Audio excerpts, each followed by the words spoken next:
video ní nhung nâng mong hai âm pi ca đã scan dục page một đòn tiệt cặp anh video muốn cứ nhung bàn vừa vì một đòn hái bên tay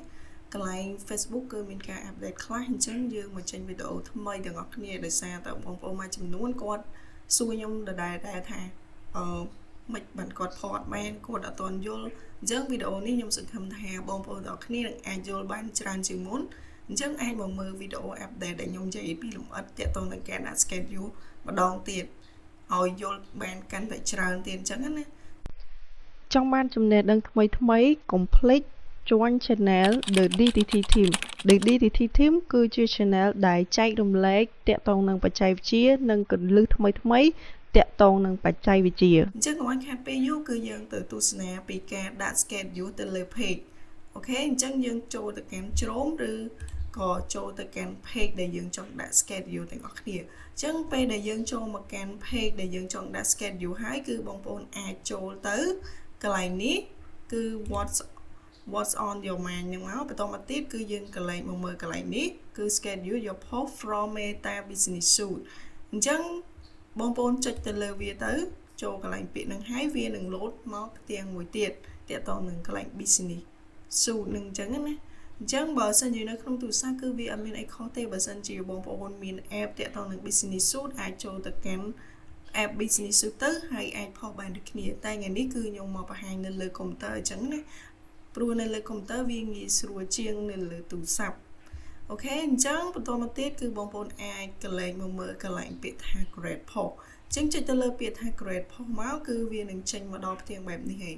អញ្ចឹងឧទាហរណ៍ថាបើសិនជាបងប្អូនទាំងអស់គ្នាចង់ដាក់ schedule តាក់ទងនឹងរូបភាពអញ្ចឹងបងប្អូនអាចកន្លែងមកពាក្យថា add photo អញ្ចឹងឧទាហរណ៍ថាខ្ញុំចង់ផុស photo មួយនេះផុសរូបមួយនេះអញ្ចឹងខ្ញុំចុចថា open មកបន្តមកទៀតគឺកន្លែងនេះតាក់ទងនឹង caption តាក់ទងនឹង caption គឺបងប្អូនចង់សរសេរអីក៏បានដែរតាក់ទងនឹង caption មួយហ្នឹងអញ្ចឹងកន្លែងផុស detail នេះគឺកន្លែង text នេះគឺបងប្អូនអាចទៅ share តាក់ទងនឹង caption ឬក៏អ្វីដែលបងប្អូនចង់ផុសហ្នឹង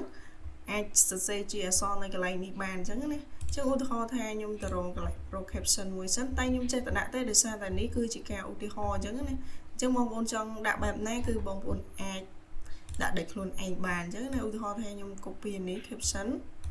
យកមកទៅដាក់កន្លែងនោះក៏បានអញ្ចឹងកន្លែងនេះ text ហ្នឹងគឺបងប្អូនអាចផាស caption មកបងប្អូនចង់ដាក់ caption បែបណាគឺអាចដាក់តាមតម្រូវការឬក៏តាមបេះដូងរបស់បងប្អូនទាំងអស់គ្នាក៏បានដែរអូខេអញ្ចឹងមកទៀតគឺបងប្អូនអាចកន្លែងមើលមកកន្លែងនេះគឺ set date and time អញ្ចឹងកន្លែងនេះគឺជាចំណុចសំខាន់ហើយក៏ជា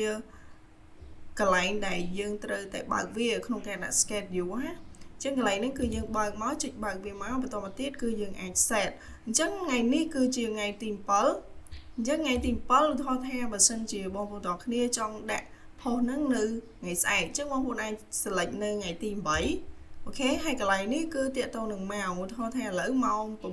8:51នាទីពេលព្រឹកអញ្ចឹងឧទាហរណ៍ថាបើសិនជាថ្ងៃស្អែកបងប្អូនចង់ផុសវានៅម៉ោងហ្នឹងគឺយើងមិនចាំផ្លាប់ដូរកន្លែងហ្នឹងទេតែបើសិនឧទាហរណ៍ថាខ្ញុំចង់ផុសម៉ោង12ថ្ងៃត្រង់អញ្ចឹងយើងអាចចុចម៉ោង12ហើយកន្លែងនេះគឺអាចដាក់00បានកន្លែងនេះគឺបងប្អូនត្រូវសេរីដាក់ថា PM វិញដោយសារពី10ថ្ងៃពី10ថ្ងៃគឺយើងអាចដាក់ PM បើពី10 AM គឺពេលយប់វិញអញ្ចឹងណាជាងកន្លែងហ្នឹងគឺយើងដាក់ schedule ហ្នឹងយើងត្រូវច្បាស់តាក់ទងនឹងការ set ថ្ងៃ set ម៉ោងអញ្ចឹងណាបន្តមកទៀតគឺបងប្អូនទាំងអស់គ្នាអាចចុចពាក្យថា schedule បានអញ្ចឹងគឺបានដែលបងប្អូនចុចបែបនេះហើយគឺ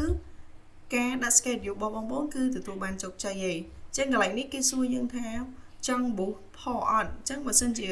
យើងអត់ទាន់ចង់ boost ផលហ្នឹងទេគឺយើងអាចចុចថា maybe later បានអញ្ចឹងកន្លែងនេះគឺគេបញ្ជាក់ហើយថាយើងបានដាក់ schedule រូបភាពមួយនៅថ្ងៃទី8គឺនៅថ្ងៃអង្គារអញ្ចឹងណាដោយសារថ្ងៃនេះថ្ងៃទី7គឺជាថ្ងៃច័ន្ទ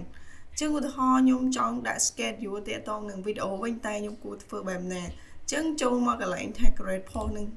ដូចមុនអញ្ចឹងប៉ុន្តែកន្លែងនេះគឺបងប្អូនអត់យកពាក្យថា add photo ទេ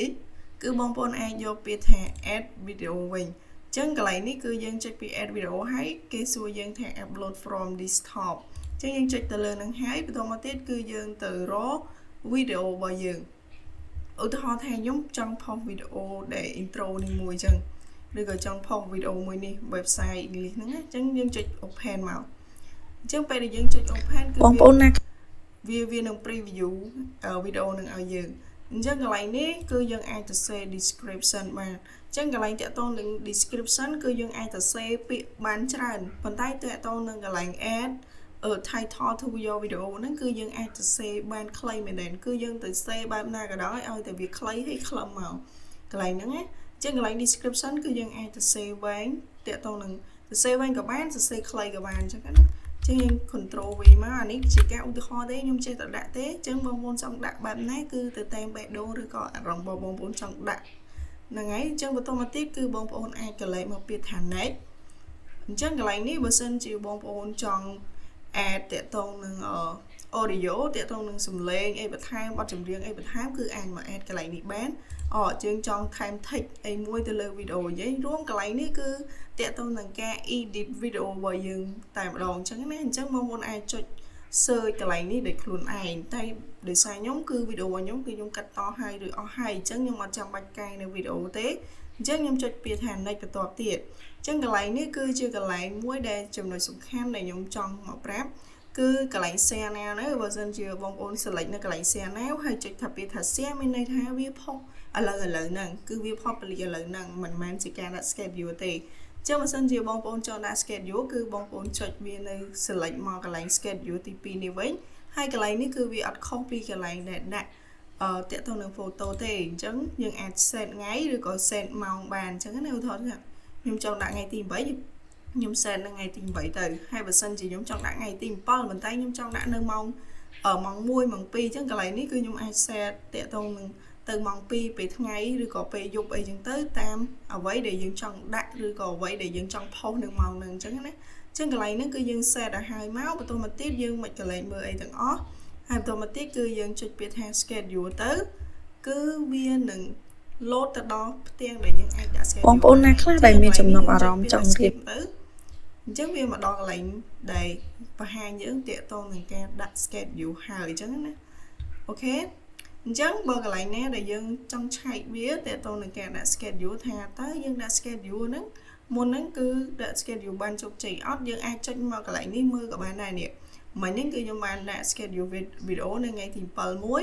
ហើយនឹងរូបភាពនៅថ្ងៃទី8មួយប៉ុន្តែបើកាន់តែច្បាស់តែម្ដងគឺយើងអាចចុចមកបន្តទៀតហើយចុចពាក្យថា content នេះមកជា content ដែលយើងបាន public គឺវា load នៅកន្លែងនេះទាំងអស់តែម្ដងអញ្ចឹងបើសិនជាកន្លែងដែលយើងដាក់ schedule អញ្ចឹងយើងចូលមកកន្លែងពាក្យថា schedule នេះមកគឺវានឹងប្រាប់យើងហើយថា content មួយនេះវាអាច public ចេញបានទេយើងបានដាក់ schedule ហើយ content នេះគឺយើងដាក់ schedule នៅថ្ងៃទី7ម៉ោង9នេះចឹងទៅ